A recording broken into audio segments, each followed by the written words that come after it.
So I anticipate that launching again in February. The normal schedule that it was on before, February to May. Chief, what was the question? Oh, the question was, are we going to restart the Citizens Police Academy? So for those that don't know, the Lakeway Police Department has had a very robust Citizens Police Academy, a lot of participation.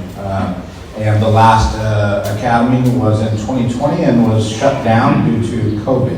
And we have not had another one. So we began looking at that last year, but we just weren't able, or earlier this year, but we just weren't able to get it done for this year logistically. So we're just going to pick it back up at the normal start time in February.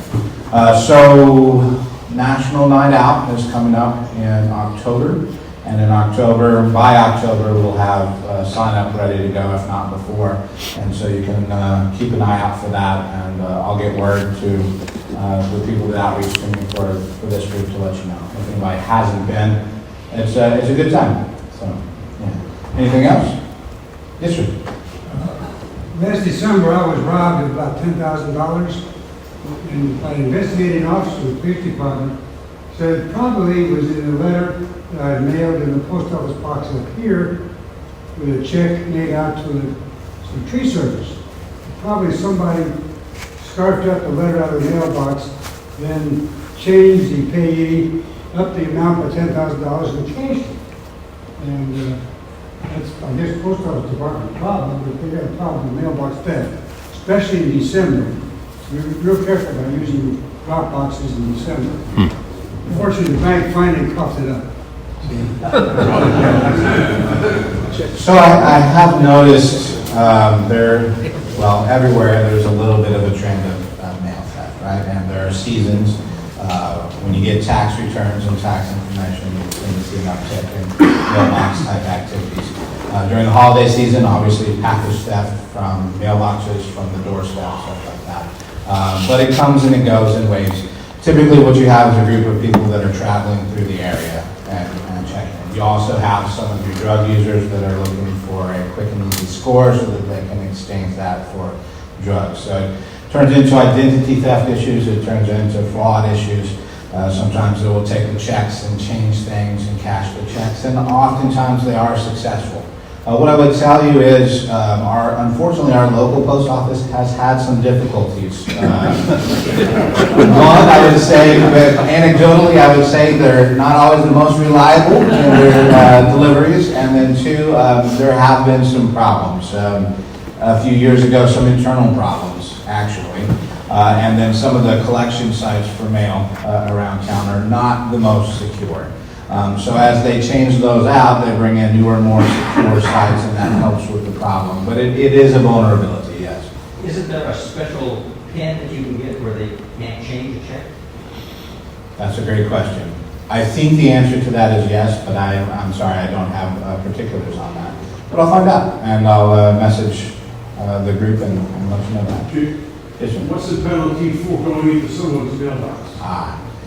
So, typically, they're only going to go after larger scale things. I mean, it's sad to say, but that's the reality. Part of that is the volume of crime that has to be dealt with that.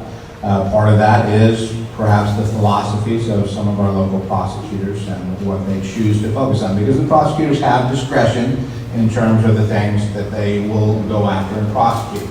Just because it's in the penal code doesn't mean that they're going to accept it as an offense. So typically you have to have 10 or more different pieces of mail, and often from multiple victims, before they will just simply go after mail theft type issues. Similarly with identity theft.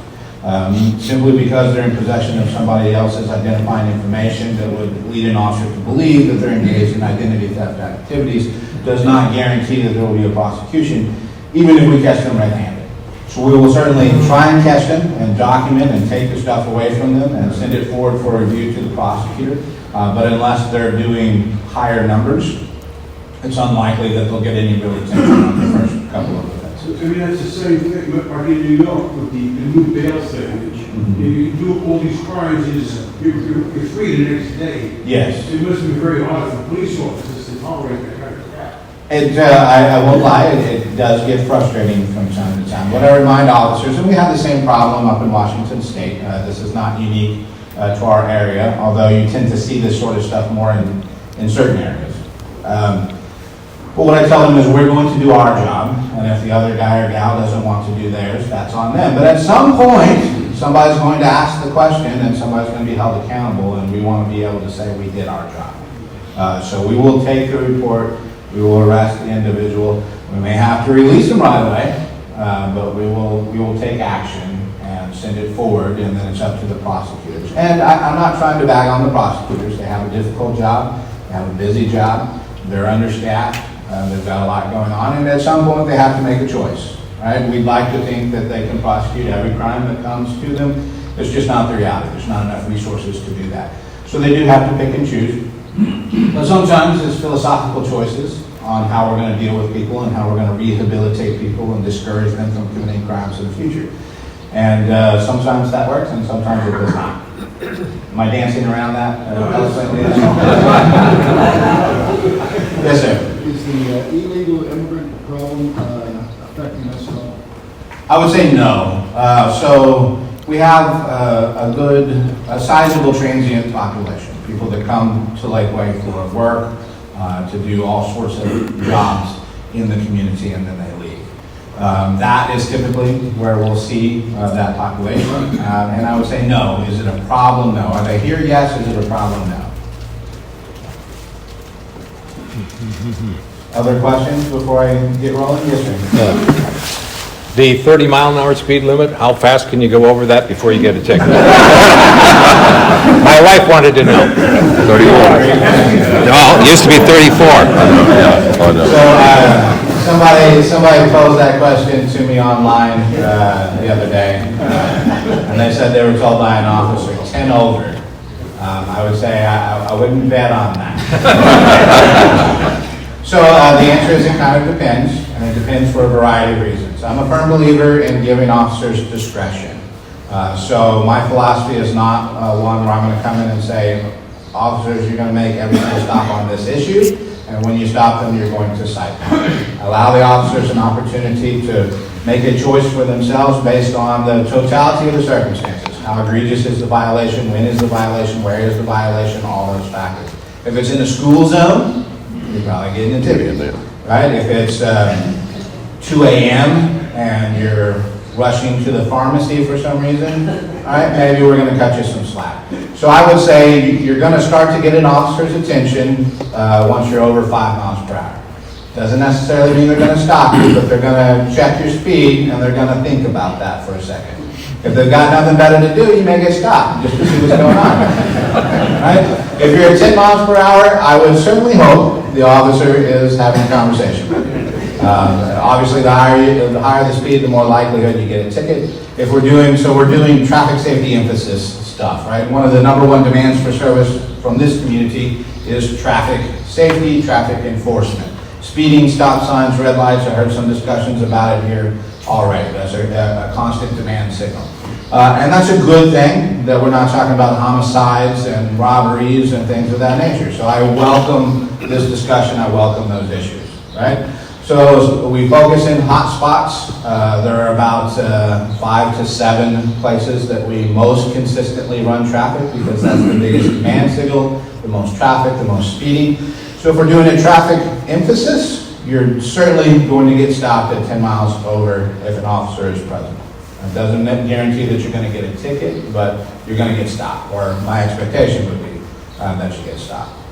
So does that answer your question? Sure, yep. Right. Thank you. In the hot spots, would it be feasible to put the speed bumps in? Right.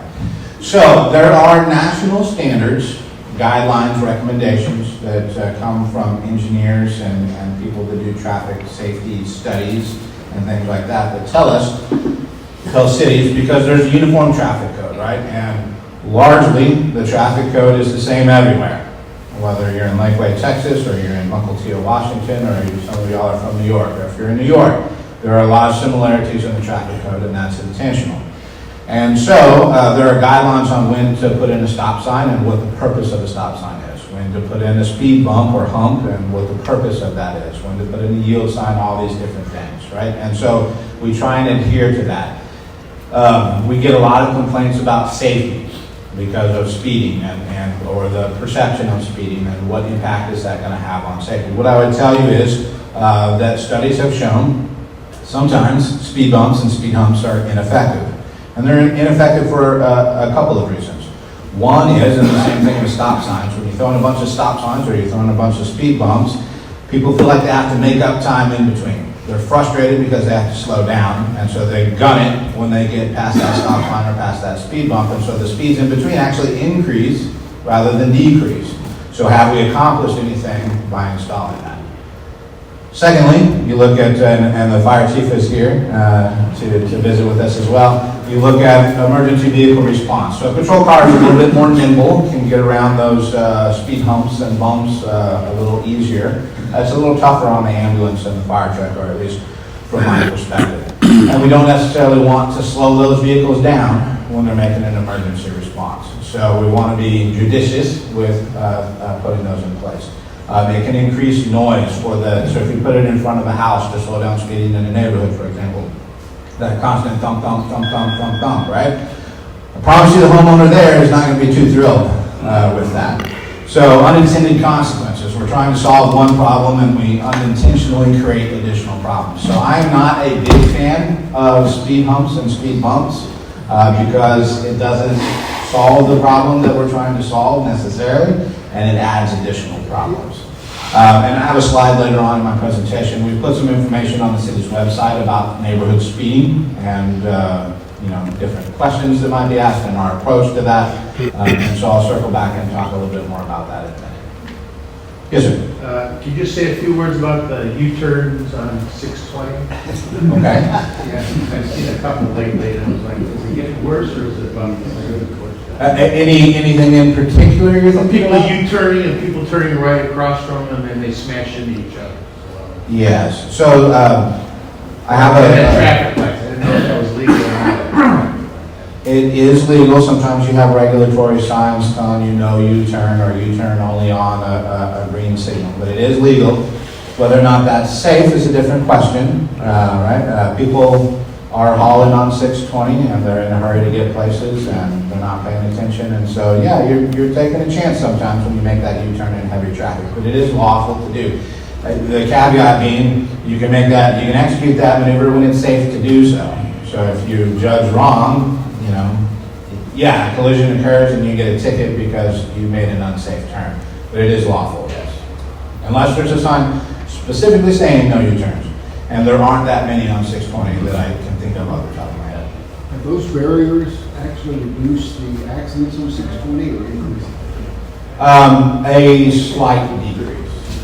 A slight decrease.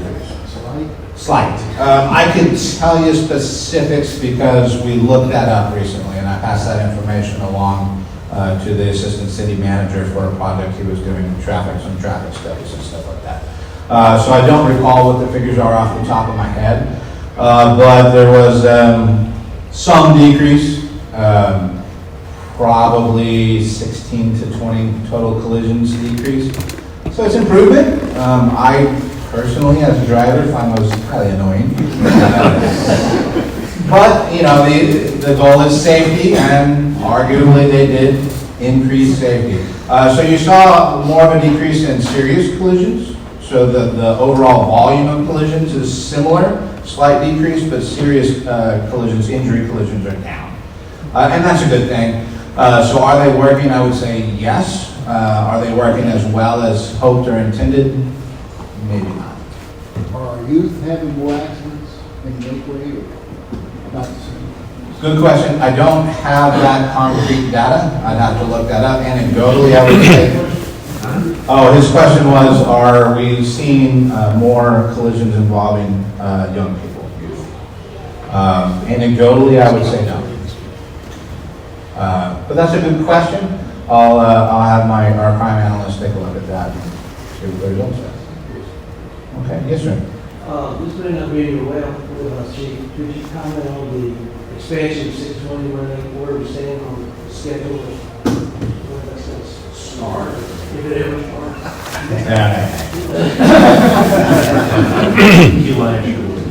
It'll happen eventually. Eventually, yeah. But no, they don't happen.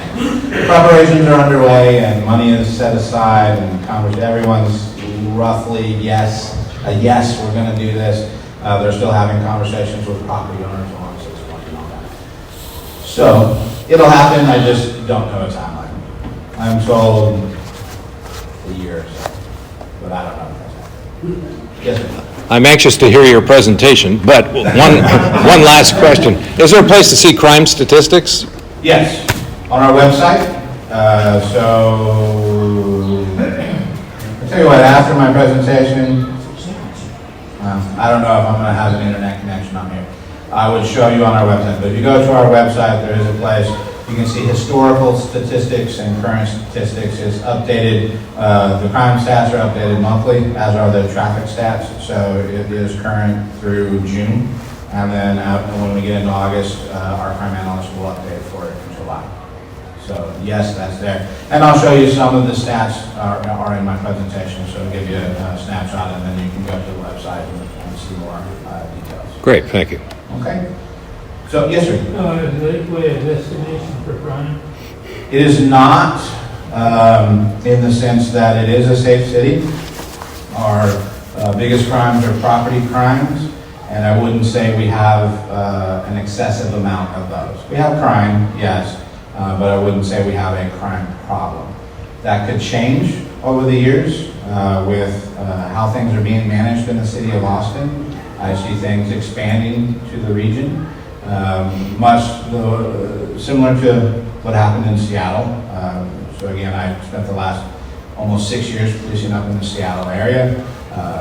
We have major metropolitan areas that take certain approaches on enforcement and prosecution of crimes, and they tolerate homelessness, and they tolerate drug use, and they tolerate a variety of things. That attracts more people to that environment, and it starts to spread. So is Lakeway a destination community? Well, in the eyes of some criminals, it's a target-rich environment, right? Because you have people here with wealth and property, and so it's an opportunity, right? And criminals are looking for an opportunity. I would tend to think a couple of things people know about Lakeway. And sometimes I get feedback suggesting the opposite. But the reality is, when you ask people about Lakeway, one of the first things that they mention is traffic enforcement. Right? People know that if you speed through Lakeway, you're going to get stopped. Criminals know that too.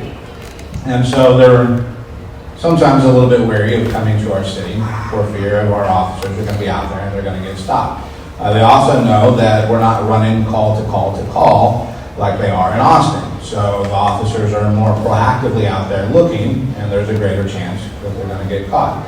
They also know that when they get caught, we're probably going to take them to jail.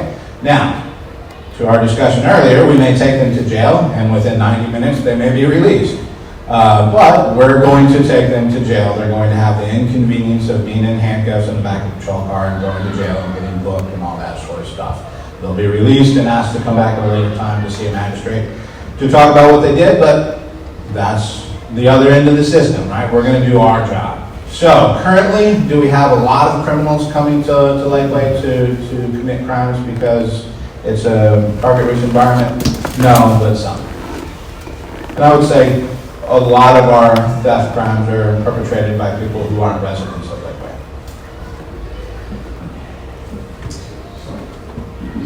Say again? Yeah. All right. So let's go a little bit more formal. So our goal is to deliver unsurpassed safety and service. I feel like we're doing a good job with the safety. Lakeway is a safe community. We don't have rampant crime trends. We don't have violent crime trends. We have every kind of crime that there is at some point. We just don't have it with frequency. We don't, knock on wood, have a lot of homicides. The last homicide was a couple of years ago, and it was a fight that ended in a death. It wasn't necessarily somebody was trying to kill the other person. So we don't have a lot of that. We narrowly had a homicide in January. Two brothers got drunk and One shot the other in the leg, and he shot him in the femoral, and there was a lot of blood loss. And had it not been for the quick action, we worked cooperatively with other agencies. So BK Police Department made the scene because it was close to their jurisdiction, and the BK officer applied a tourniquet, and he saved that man's life. Otherwise, he would be dead, and we would have had a homicide to start the year. But we didn't, so dodged the bullet on that one. The brother didn't dodge the bullet, but we did. So will we have a homicide at some point in the future? Yes. Statistically speaking, it will happen, but it's not going to happen a lot. Service. We try and operate a little differently than other agencies. And there are other agencies with our same or similar philosophy in that we're not, you're not a number to us. We're not just trying to get through the report and move on. We want to provide a higher level of service. We want to do things, service-oriented calls, like when a lady who lives alone calls and says she needs help reaching something out of the cabinet because she's afraid to get up on a ladder or change a light bulb or something like that. We're going to do those sorts of things because service and being a part of the community is important to us. Other agencies don't do that sort of stuff, not because they don't want to, but because they don't have the time to. They're short-staffed and they're going call to call to call. So there just simply isn't time for that. We have the time, and so we want to take the time to do that. That also means that hopefully our patrol officers are a bit more engaged when they show up to talk to you about a crime that has occurred to you. They're spending more time with you than officers in other cities might, and investigating a little further than a patrol officer in another city might. We do have a very good detective unit that work a lot of cases, but we encourage our patrol officers to do as much as they can when they show up and take an initial report. So try to be very service oriented. Some agencies have online reporting. We don't yet have online reporting, and that's an intentional choice because we want to have that contact, we want to face-to-face. Sometimes we do take reports over the phone, yes, but we want to try and have more interaction with the citizens when they're a victim of a crime and meet with them in person and gather more information.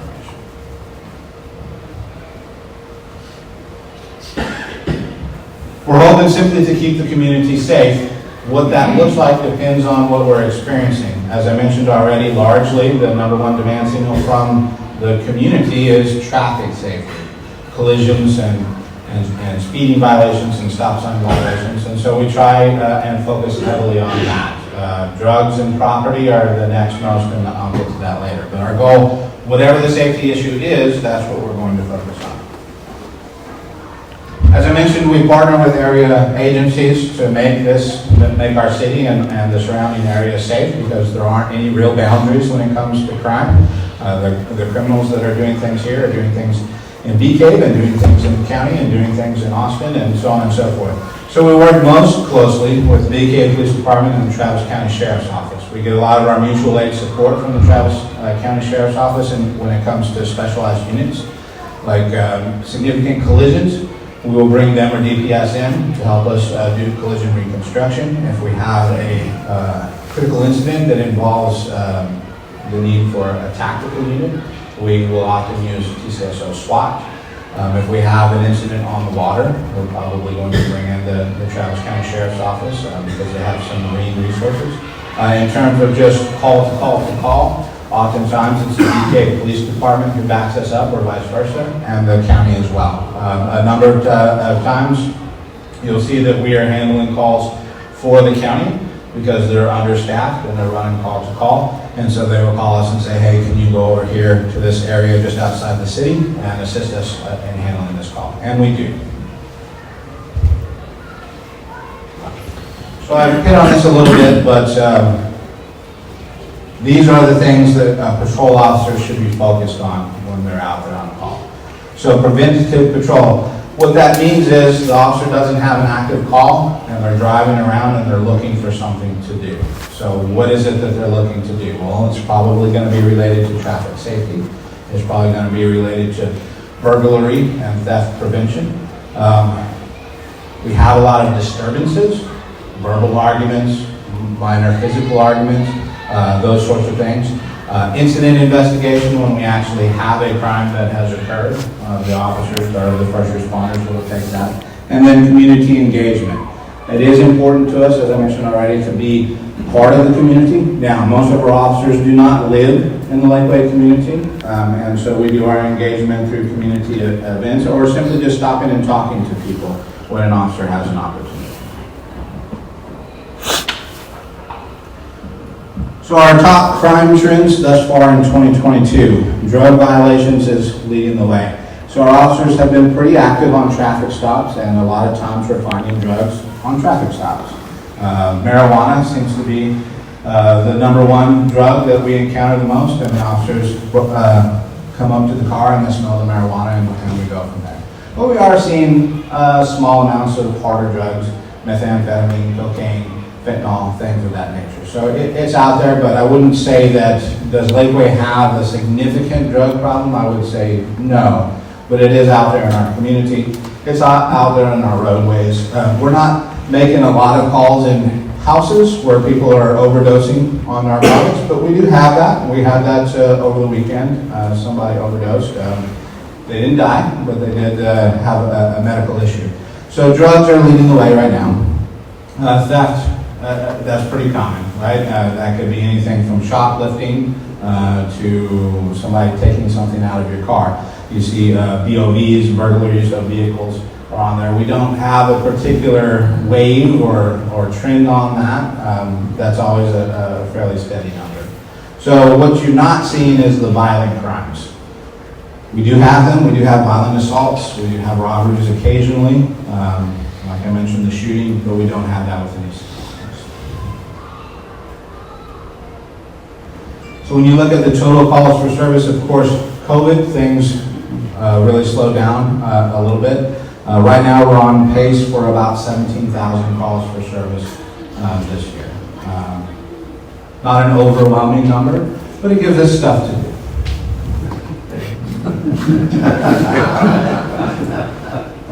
So when an officer is being proactive, typically they're checking on things, looking for suspicious people, they're looking for suspicious activity. So they're doing residence checks, they're doing business checks, they're doing checks of specific infrastructure locations or other important property points in the city, just to make sure that there's nothing going on that needs attention. By the way, you can request checks be conducted. So we have a house watch program. When you go out of town, you can contact the police department and let us know that you'll be out of town and how long, and you can request that we come by and check on your property. And most times it'll be an officer that does that. Sometimes it'll be a police volunteer that does that.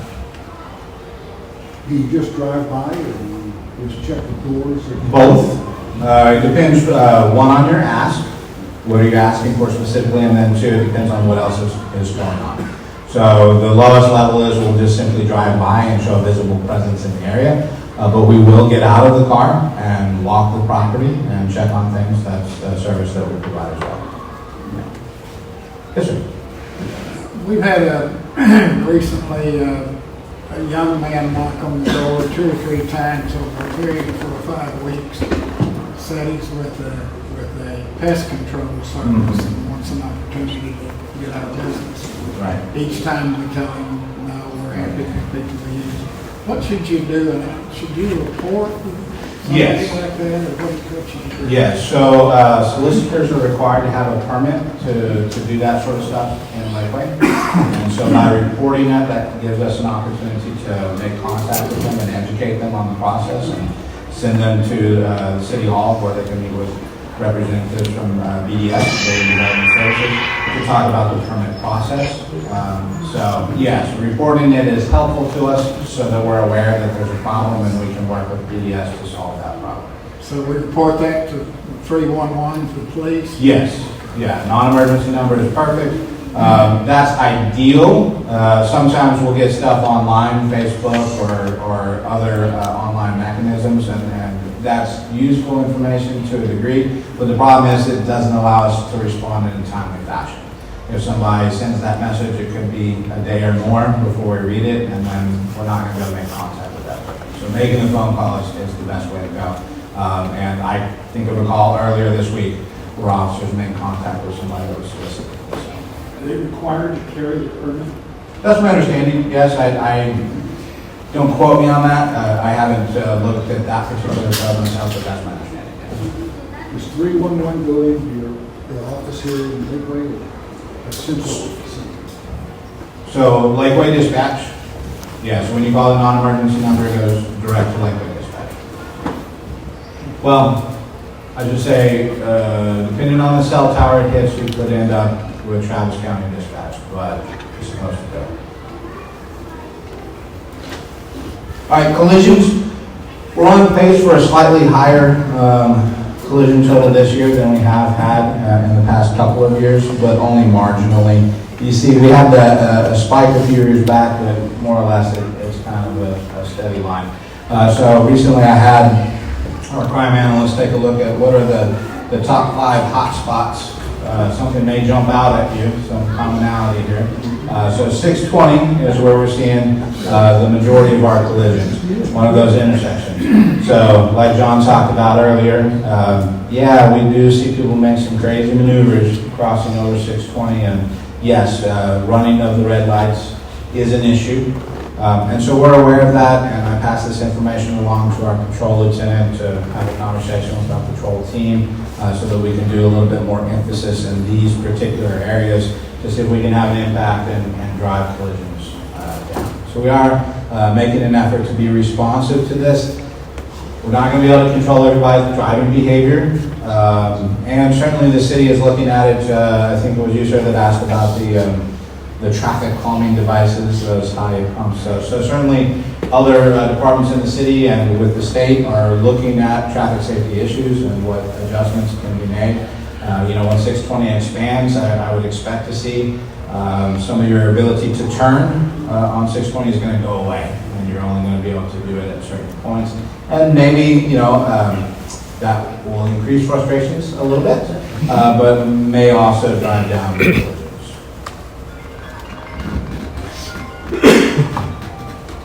Traffic stops.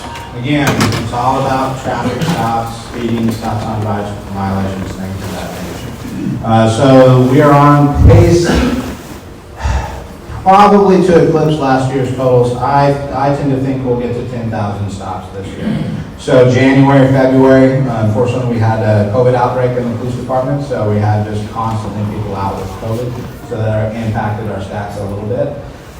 So the numbers aren't quite as good as they would be otherwise, but based on our current pace, when I looked last week, we're going to get close to 10,000 stops this year. So we're gradually ramping it up. You saw the big dip when COVID hit. And that wasn't just Lakeway, that was everywhere. People weren't sure what to expect, and officers were scaling it back, and officers were told to scale it back because we didn't want to get sick and we didn't want to get you sick. When we come into contact with a lot of people, I'm sure EMS and fire experience similar debates, at least, as to what calls for service are we going to run on, and how are we going to interact with people. So you did see a dramatic drop in traffic stops all across the country when COVID broke out.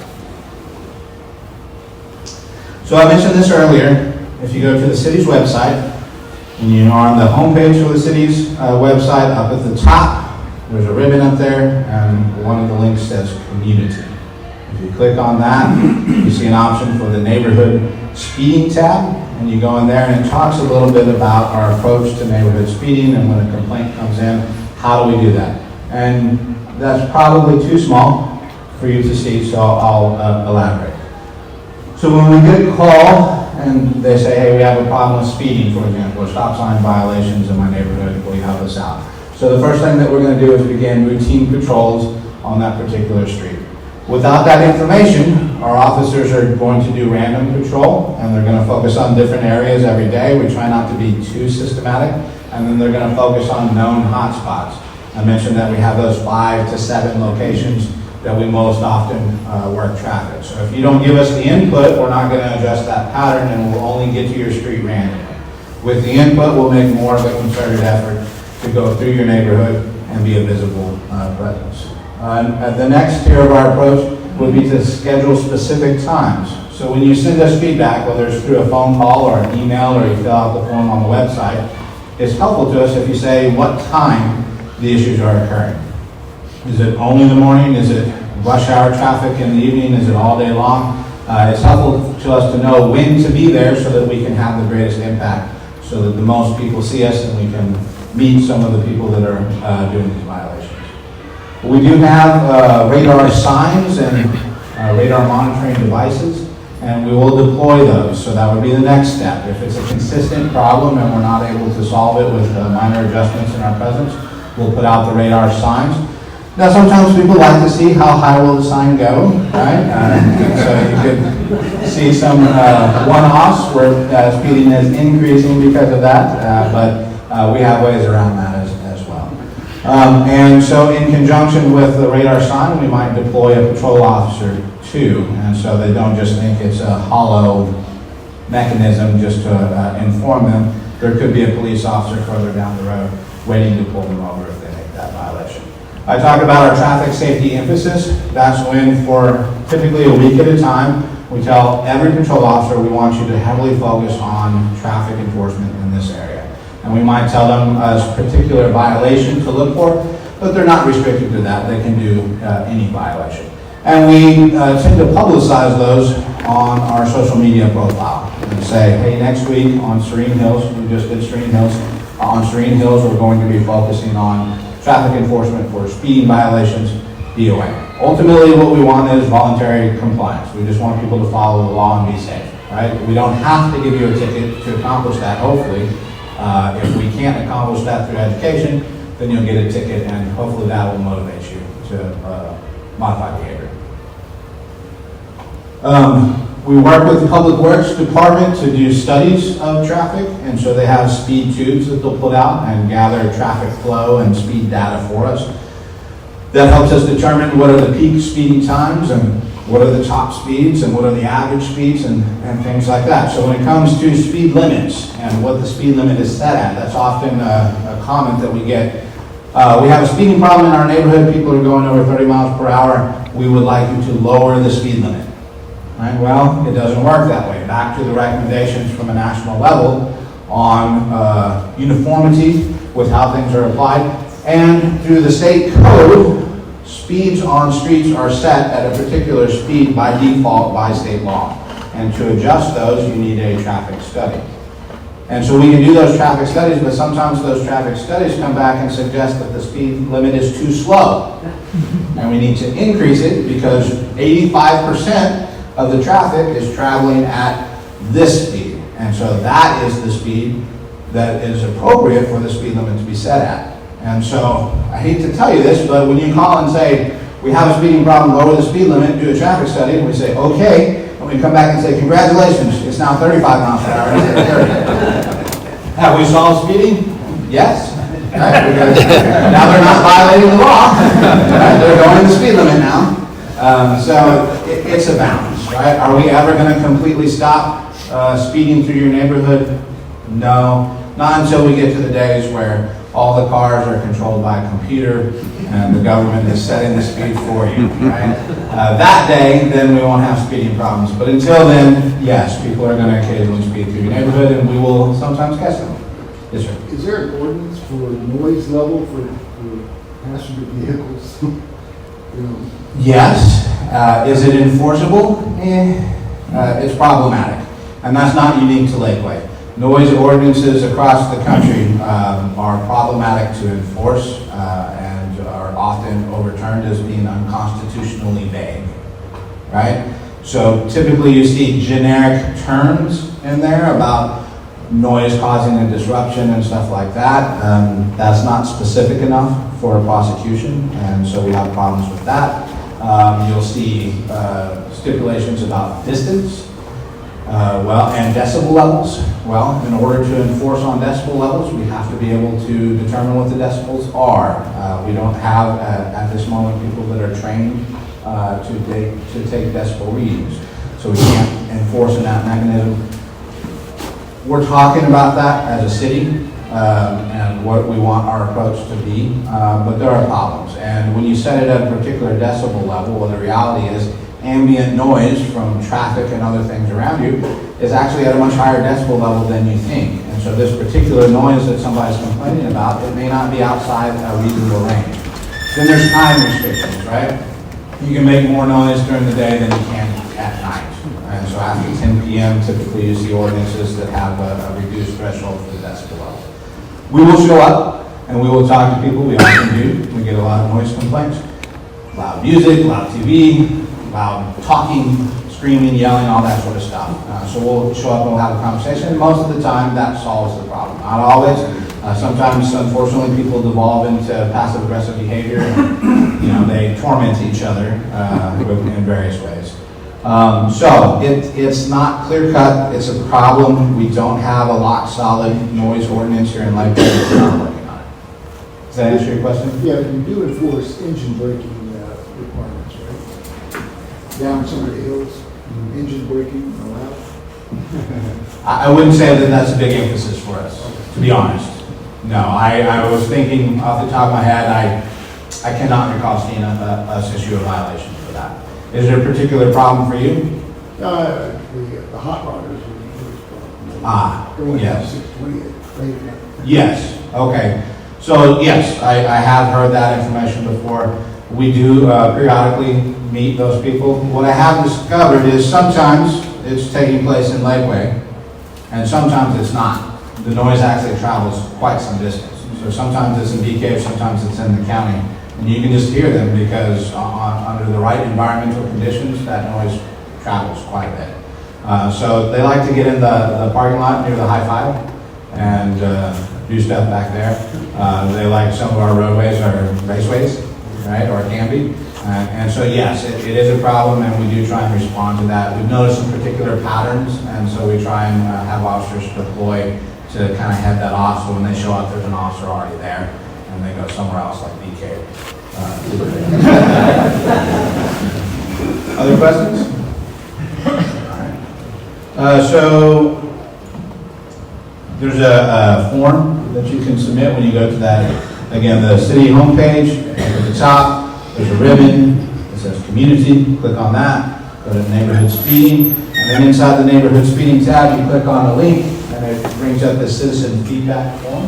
And so it is helpful to us when you tell us what your issues are.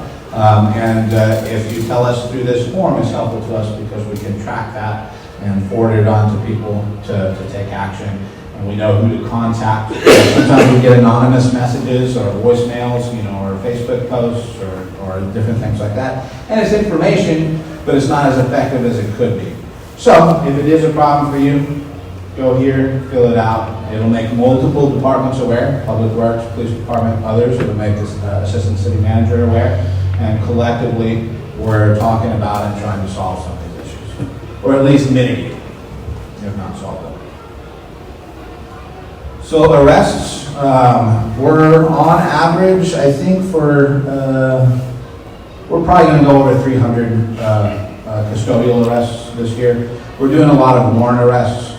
Because we're doing a lot of traffic enforcement, we're finding a lot of people with warrants, and so we're taking action on those. The more we reach out and meet people, the more people we find with warrants. And so that's predominantly where our arrests are coming from. Again, we don't have a terrible crime problem in Lakeway. We don't have a lot of violent crime. So these aren't necessarily arrests that are happening because somebody is robbing a store or something like that. We do have a lot of domestic disturbances and things of that nature, and you tend to see a higher arrest percentage on a domestic disturbance, so that contributes to some of those numbers, but most of these are warrant arrests. Yes, sir. Looking at 2014, it's like top 500. Yes. And what happened between 2014 and last year, for example? Did everybody get religion? The honest answer is I haven't completely figured that out yet. So that is a question that I myself had when I saw this. I was like, well, I wonder what explains the drop off. Is it a change in personnel? Is it a change in philosophy? Is it everybody's found religion and they're being good? I don't think it's that.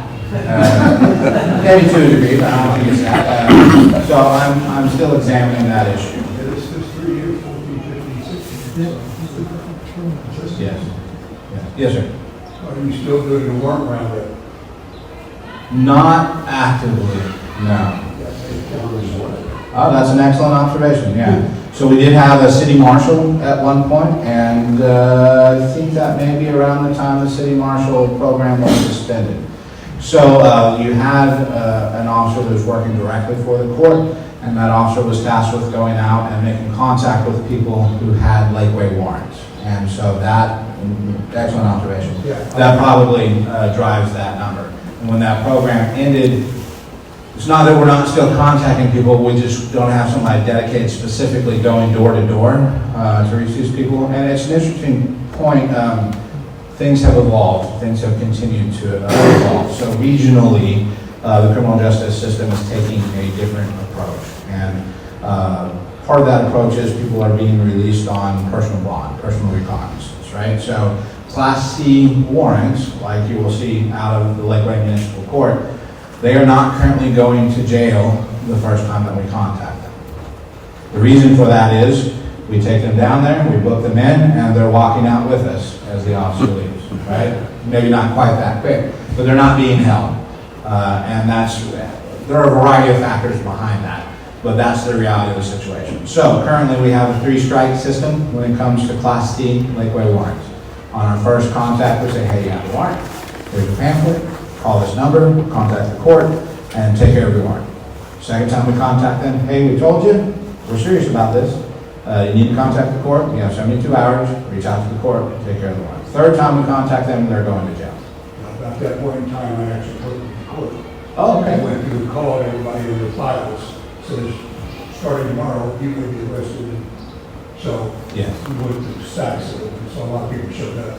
Well, I'm glad you were here today because that's been on my mind. So that makes sense. We'll see how the 3-strike system goes. It's arguably a more compassionate system, but we'll see what the effect of that is. Animal calls, we have an officer dedicated to animal calls. She is quite something. She's very passionate, very driven, very hardworking. A lot of people know her. She's very popular, and she will come wrangle snakes and capture deer and charge pit bulls and wrestle them to the ground and stuff. She's quite something. So we're on pace for about 1,000 animal-specific calls this year, so she stays pretty busy. So that's domestic animals and wild. Yes, within limits, but she will go and see what she can do. And, she does a lot of interesting things. She has a lot of tools at her disposal.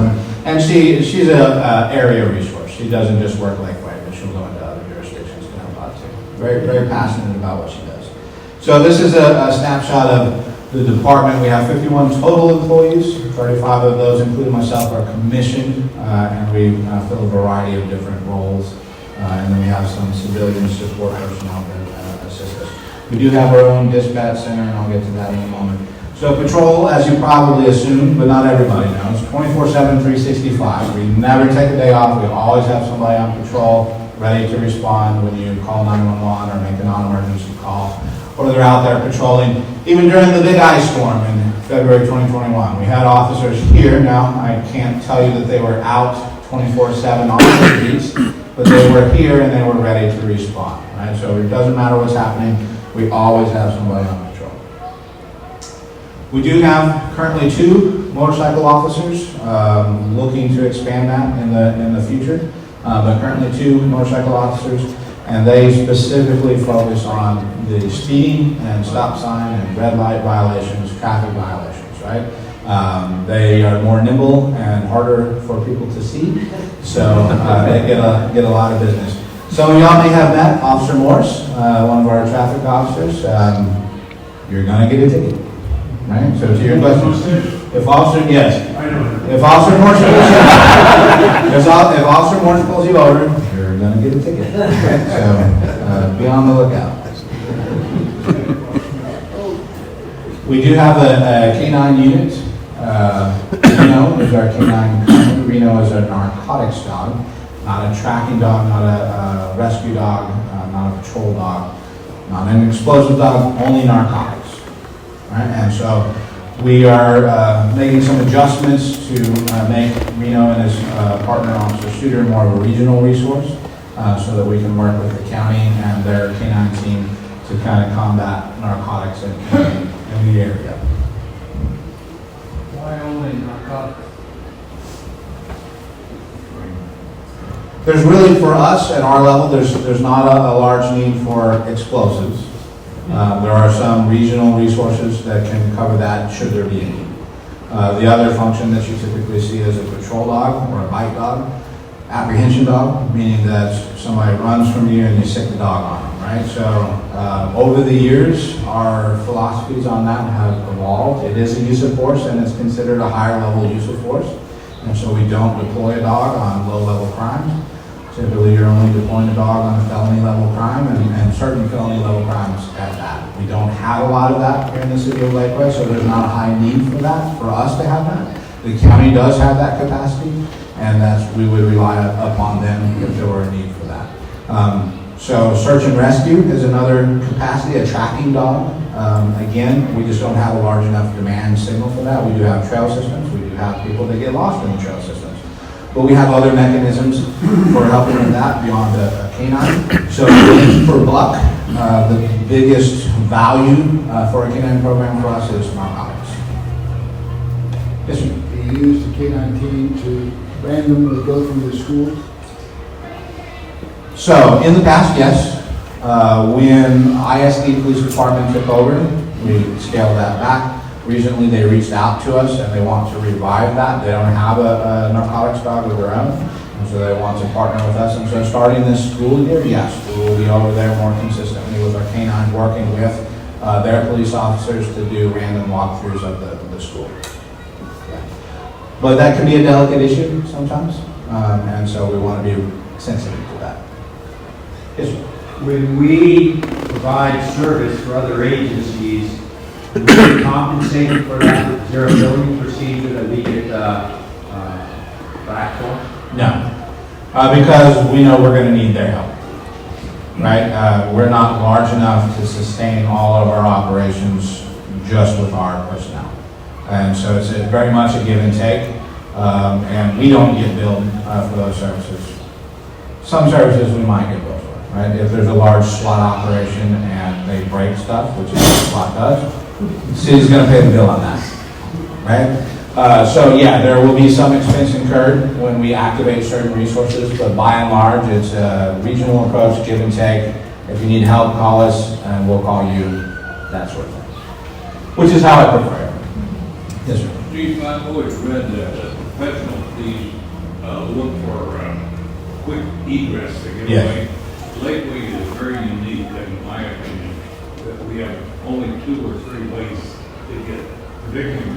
You've got to go by the Texaco intersection or you're going to go by the roundabout. Right. I'm a big believer that we ought to have license plate readers at those, at least those intersections, because you can catch, when I had my pickup stolen, they had to go right by the Texaco station. Yes. It was 3 o'clock in the morning.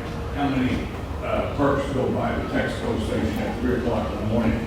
It would have given us the cars that brought them in. Yes. They got 3 cars that night. 4 Yes. cars. They tried to get 4. They got 2, I think, including my pickup. My pickup got stuck. Fortunately, they abandoned it. Well, that's good. They didn't put it in 4-wheel. But my point is that why don't we put some license plate readers out there? I know it's controversial. Right. The city has to prove it, but Right. to me, that would be the biggest deterrent we could put in the city to get the license plates to make egress. So you're spot on in your assessment. It would be an effective tool in combating crime, no doubt. We would immediately see benefit to that. BK has some, and we dispatch for BK, and I see the value in it. So I don't argue the value, but you're also right in that it is controversial, right? And the controversy is privacy issues, right? And it's a delicate balance, and you have some people that are firmly entrenched on the side of respect my privacy, and I don't want that. I don't want to give up my privacy and my anonymity in exchange for greater security because we're catching one of the bad guys. It's an interesting balance, and it's not a decision I alone can make. We're having those discussions again with the city council. We aren't delving into that topic in open meetings yet, but But it is something that we've had some light conversations. I have had some light conversations with the city manager, with the mayor, and with one of the council members, kind of working our way through it to decide if we want to bring that issue forward again. Because there are companies that are standing by, ready to implement for us. That is a decision that's going to need to be made at the council level. Hey, Roundbox is putting in, who has their own city. You may be right on that. A lot of our area agencies are going that route. Yeah. And they, no question, it is an effective tool. Yes, sir. 5 minutes. 5 minutes, okay, I better speed up. Not too fast, not 10 over, but 5. What about school safety? If we had an active shooter, who would be in charge? Excellent question, and I think you asked a question about Uvalde, and since I have 5 minutes, let me get to that. So, Lake Travis Independent School District has a police department, a police chief, and they have police officers. They are responsible for the primary police enforcement activities on the properties, and their properties, the Lake Travis Independent School District properties, span through Lakeway, BK, and the county. Our contract with them, our mutual aid agreement, our MOU, Memorandum of Understanding between the City of Lakeway and the school district, is that the Lakeway Police Department will have primary jurisdiction for significant incidents when they occur on campuses in our city. So if it's school in our city and it's a school shooting, I will be the incident commander and the Lakeway Police Department will be in charge. Obviously partnering with the Lake Travis Independent School District in Travis County, we're going to have a whole lot of resources that show up. But I will be the incident commander for that, provided that I'm here. If I'm not here, my designee. All right, so in terms of Uvalde, what went wrong? So I have a report that I have just started. I haven't finished reading it. It's a comprehensive report, timeline, walking through everything, decision points, why they were made, why things were done, why things weren't done. And so I haven't digested that, so I'm not prepared to talk at that level. But basically, the incident commander chose wrong. At the end of the day, he just chose wrong. So there's a decision point. Was it the right incident commander? If it was the school police chief, that's the wrong guy. Well, it was the wrong guy for the job. Right. There's 380 other cops there with a lot of other experiences. Why did the guy? No, nobody stepped forward. People were looking to him to be in charge, and he was not handling it appropriately. Now, to be fair to the guy, there is a decision point, right? And we're trained this way when it comes to active shooter. The difference between an active shooter and a hostage barricade situation. And they can start as an active shooter and go hostage barricade or vice versa. And we have to be prepared to adjust. He made a judgment call, and it looks like it was the wrong call. Right now, I'm sure he's going to say, well, these are the factors, because there are some factors, and these are the factors I was using to decide. At the end of the day, even if he were technically right, people don't accept that that was the right thing to do. So he wasn't effective and he wasn't correct. So you had people standing around waiting for a leader to make a decision that the leader did not make. Why was he the incident commander as opposed to someone with broader set of experiences? Because of the structure, because... Do they not have a shared agreement like we have with Lakeway? Not every agreement is that way. You know, for example, the Austin Independent School District, they have quite a robust police force. And so, although Austin Police Department and surrounding agencies are going to respond, the expectation might be that the Austin Independent School District police are in charge. And I would tell you, sometimes that's a philosophical decision on the part of the school board because they want a softer approach. They don't want the harder approach that's going to come with the Austin Police Department. I've heard those discussions, right? They're not wanting your average Austin Police Department officer to come in and handle things because they're too gruff or too forceful or too this or too that. They want a softer approach. They want an approach that bends more towards how they want to handle things internally. Are you talking about a disturbance or an active shooter?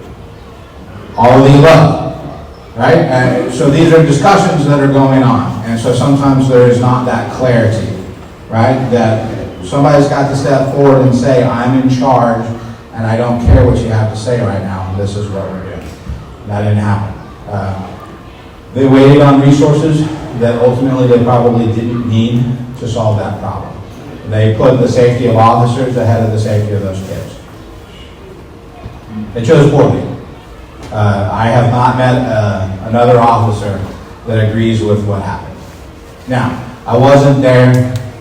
I don't know everything there is to know, so I give some of them the benefit of the doubt. And when you're a patrol officer, you follow orders, right? You know, the argument, and I've heard officers make this argument, I don't care. I've had an officer tell me, Chief, I don't care what you told me. If that was going on and you told me to stand by, you'd have to fire me. I'm going in. I respect that, and for whatever reason, that didn't occur until they had the particular tactical resources on scene to go and address it. I mean, they tried at the start. They did engage with that guy. They shot at him. He shot at them. He wounded a couple of officers, and I think that's where it really got bogged down. So we did not do our job. We did not do what the citizens expect us to do. We chose poorly. We acted poorly. We failed to act. It's not a good day for law enforcement. There will be a lot of serious lessons learned. We thought we had that problem solved after Columbine. We made a lot of headway, and we've done it right a lot of times. Unfortunately, because that means there's been a lot of shootings. But we've done it right a lot of times. We did not do it right that day. Do you run mock drills to go through that change of We do. In fact, tomorrow, we're doing a joint exercise at one of our area schools with the DK Police Department, Lake Travis Independent School District Police, ourselves, and Lake Travis Fire and Rescue. And so these are things, and I hear Tom, these are things that we try and do on a regular basis. So regionally, the whole area, there has been active shooter training ongoing since March, and every officer, every patrol officer, at least in the region, is gradually going through this training. So active shooter is something that we constantly train on, and we must, and we have to do a better job, it looks like, at training our leaders on decisions to make, because sometimes they're not prepared and they make the wrong decisions. Now, to be fair to the guy, I mean, he had recently gone, so the Alert Center for the state of Texas, out of Texas State University, they're the national standard when it comes to active shooter training. He's been to that training. He went to that training in November. So they talk about these things and they talk about how to respond. I suspect what you're dealing with is kind of a paralysis by analysis situation. He didn't mentally prepare himself for this day and what to do, and he was overthinking it. When in reality, and the cold, hard reality is, a couple of officers may have died, but they should have just stormed the room and ended it. Now, a consideration, they may have been thinking, well, there are kids alive in that room, and if we don't aggravate him, he won't shoot them. Well, they get wrong, right? So, not a good thing.